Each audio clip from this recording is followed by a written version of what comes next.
Very good morning to all. This is class 10th, Social Science, Part History, Chapter number 1, The Rise of Nationalism in Europe. And today my topic is The Revolutionaries.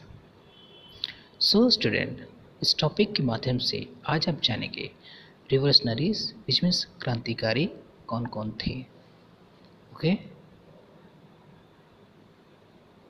So student, we have already discussed conservatism after 1815. So student, जैसे कि हमने previous video में पढ़ा था और new conservatism after 1815 हमने देखा था कि बैटल ऑफ वाटरलू यानी कि वाटरलू की जब लड़ाई होती है जिसमें नेपोलियन बोनापार्ट की हार हो जाती है और फिर से एक बार रिस्टोर हो जाता है बर्बन डायनेस्टीज. ओके. हम देखेंगे कि जब बर्बन डायनेस्टी जब इस्टेब्लिश्ड हो जाती है फ्रांस में तो बहुत सारे ऐसे क्रांतिकारी थे जो मोनार्की सिस्टम को पसंद नहीं करते थे. इसकी वजह से उन्होंने रिवोल्यूशंस करना स्टार्ट कर दिया यानी क्रांति करना स्टार्ट कर दिया था. उन्हीं में से एक थे गिज़ेपे मज़्ज़ानी जिनके बारे में आज आप पढ़ेंगे. सो स्टूडेंट, जैसे कि मैंने आपको बताया कि हम लोग यहाँ पर गिज़ेपे मज़्ज़ानी के बारे में समझेंगे, लेकिन उससे पहले समझते हैं कि कंजर्वेटिज्म ने आखिर वहाँ के लोगों के साथ क्या क्या किया. Okay. Euro students set up in the 1850. They were the autocratic. They did not tolerate the criticism and dissent, the stop and the curve activities.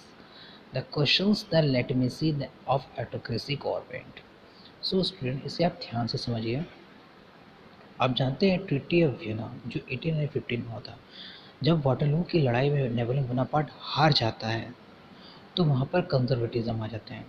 Conservatism believe date, उनका विश्वास था कि किस टाइप की गवर्नमेंट होनी चाहिए, शुड बी मोनार्की गवर्नमेंट. इसके साथ ही साथ जब मोनार्की गवर्नमेंट होगी तो लोग उनसे परेशान रहेंगे, तो उन्होंने क्या कर दिया, एक सेंसरशिप लगा दी. और वो सेंसरशिप क्या थी इसे आप समझिए. Most of them the impose the censorship law to the control what said in news, books, play, and the songs are reflected the ideas of liberty and freedom. So student, जैसे कि मैंने आपको बताया कि जो कंजर्वेटिज्म थे उन्होंने censorship लगा दी. अब सेंसरशिप किस पे लगाई, न्यूज़पेपर, बुक्स, सॉन्ग्स, ये सब पे क्या कर दी, रोक लगा दी यानी कि सेंसरशिप लगा दी. अब सेंसरशिप लगाने का मतलब यह था कि वहाँ पर अब तो नेपोलियन बोनापार्ट हार चुका था. मैंने आपको बताया था कि नेपोलियन बोनापार्ट जिस कंट्री में जाता था वहाँ के लोग उसका स्वागत करते थे, जैसे हर बिजनेस ऑफ लिबर्टी बोलते थे. लेकिन बाद में कंजर्वेटिज्म आ गए, उनकी कोई बात जनता तक पहुँची इस उन्होंने कि न्यूज़पेपर में ना कोई छाप पाए, बुक्स में ना कोई छाप पाए, और गाने के प्रति यानी गाने के किसी को ये भी ना जान पाए. And after that, the memory of French revolutions, the nonetheless, that continued to inspire the liberals. One of the major issues that taken at the called liberal nationalists, who criticized the new conservative order, was freedom to the press. अब जानते हैं कि वहाँ पर तो government आ गई थी किसी मोनार्की. जब वहाँ पे गवर्नमेंट मोनार्की के आ गए थे वहाँ के लोग उनको पसंद नहीं करते थे क्योंकि फिर से रिस्टोर क्या हो चुका था, बर्बन डायनेस्टी हो चुका था.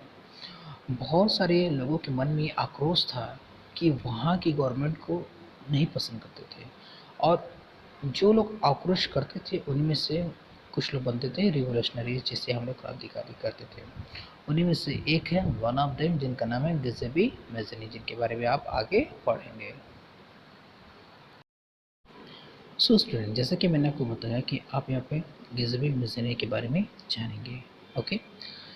During the years following 1815, the fear of the repressions that dropped many rebel nationalists underground. अब क्या हुआ था कि वहाँ पर अब तो अरिस्टोक्रेसी यानी कि कंजर्वेटिज्म आ गए थे, तो उनकी डर की वजह से कुछ लिबरल यानी कि जो क्रांतिकारी थे वो क्या हो गए, छुप गए थे.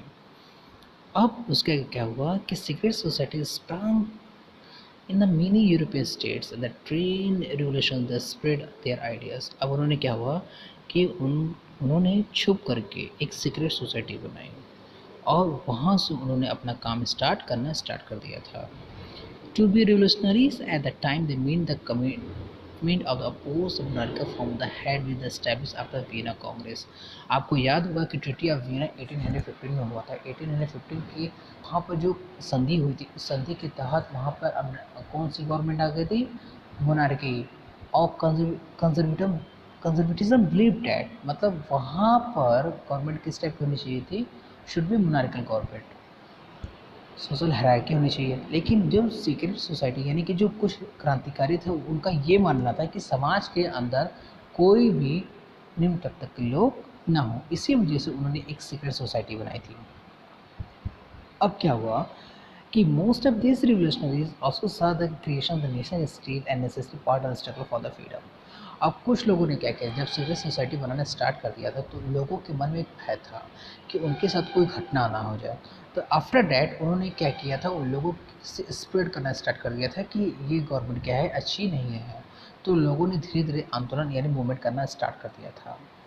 अब वन ऑफ देम, उनमें से एक कौन था जिसका नाम क्या था? Giuseppe Mazzini. Okay, on such individual was the Italian revolutionary which means उनका नाम क्या था? गिज़बी मज़नी। वो कहाँ के थे? इटालियन के क्या थे? क्रांतिकारी थे। बॉर्न इन जनेवा इन 1807, उनका जन्म कहाँ हुआ था? 1807 में जनेवा में हुआ था। He become a member of secret society and the Carbonari. वो सीक्रेट सोसाइटी के क्या थे? एक सदस्य थे, और जो कहाँ पे था? कार्बोनी में था। जैसे कि स्टूडेंट मैंने आपको बताया कि सिंस 1815 के बाद वहाँ पर क्या होती है? ट्रीटी ऑफ वियना, जिसमें क्या आती है? कंजर्वेटिज्म ने रेस्टोर किसको कर दिया था? Form of monarchy government. और कौन सी डायनेस्टी थी वो? Bourbon dynasties. Okay. As a young man of 24 years, he was sent in the exile of 1831 for the attempting the revolution in the Liguria।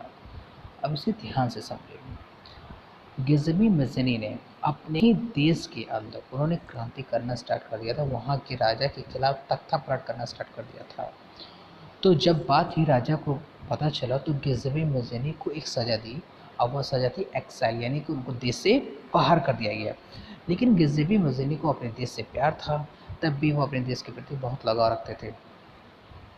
After that he subsequently the founded the two more underground society, first Young Italy and the Marseillais and Young Europe in born. उन्होंने दो society बनाई, secret society. जैसा कि मैंने आपको बताया कि वहाँ पे कंजर्वेटिज़म आ गए थे। कुछ लोग ऐसे थे जो कंजर्वेटिज़म से क्या होते थे? काफ़ी डरते थे। उनका मानना था कि अगर कंजर्वेटिज़म जो सज़ा देंगे उसको क्या करना पड़ेगा? अडॉप्ट करना पड़ेगा। आखिरकार ये सोसाइटी जो बनी थी, सीक्रेट सोसाइटी, वो पूरे यूरोप में धीरे धीरे फैलना स्टार्ट हो गया था। अब लोग बर्बन डायनेस्टी और कंजर्वेटिज्म से क्या होते हैं? उससे क्रोधित होने लगे, और यही कारण बनता है रिवॉल्यूशंस का। इसके बाद क्या होता है कि मिज़नी कहते हैं कि ये जो पृथ्वी है वे ईश्वर के द्वारा बनाई गई है, जिस पे सबका अधिकार है। तो ये कहते हैं Mazzini believe that God had intended nations the natural units of mankind. मतलब ये गिज़बी मज़नी कहते हैं कि ये ईश्वर की बनाई हुई चीज़ है, इस पे किसी और का अधिकार नहीं हो सकता। So Italy could not continue the patchwork small state of the kingdoms. उन्होंने कहा है कि इटली को छोटे छोटे राज्य में हम विभाजित नहीं कर सकते, क्योंकि ये नेचुरल चीज़ है, हम इसका रक्षा करेंगे। सो इसी कारण से सीक्रेट सोसाइटीज़ बनाई गई थी। And it had to the forget the single unified the republic with the wider alliances of nations. These unifications along the could be the basis of Italian liberty. Following his model, the secret society will set up the Germany, France, Switzerland and Poland.